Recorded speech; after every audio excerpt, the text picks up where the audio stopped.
ദൃശ്യം 3 റിലീസായി. സിനിമ കണ്ടാലും ഇല്ലെങ്കിലും ഓരോ ബിസിനസ്സുകാരനും ജോർജ് കുട്ടിയിൽ നിന്ന് പഠിക്കേണ്ട ഒരു കാര്യമുണ്ട്: റെക്കോർഡ് കീപ്പിംഗ്. ഓഗസ്റ്റ് 2 ചായ കുടിച്ച ബില്ല് വരെ ജോർജ് കുട്ടി സൂക്ഷിച്ചു വെച്ചത് ഓർമ്മയില്ലേ?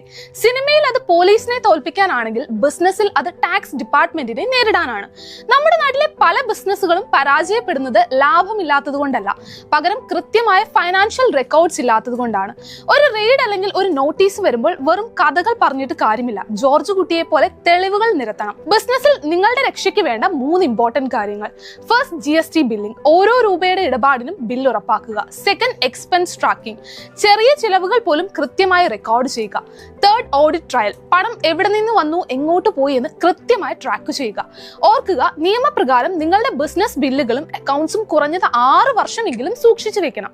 ജോർജ് കുട്ടിക്ക് പോലീസിനെ തോൽപ്പിക്കാൻ 6ാം ക്ലാസ്സുകാരന്റെ ബുദ്ധി മതിയാകും.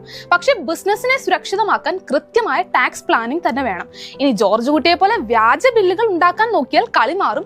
GST ഡിപ്പാർട്ട്മെന്റ് ഇപ്പോൾ AI-യും ഡേറ്റ അനലിറ്റിക്സും ഒക്കെ ഉപയോഗിച്ചാണ് തട്ടിപ്പ് കണ്ടുപിടിക്കുന്നത്. പിഴയും ജയിൽ ശിക്ഷയും വരെ കിട്ടാവുന്ന കുറ്റമാണിത്. നിങ്ങൾ ദൃശ്യം 3 കണ്ടോ? Comment yes or no.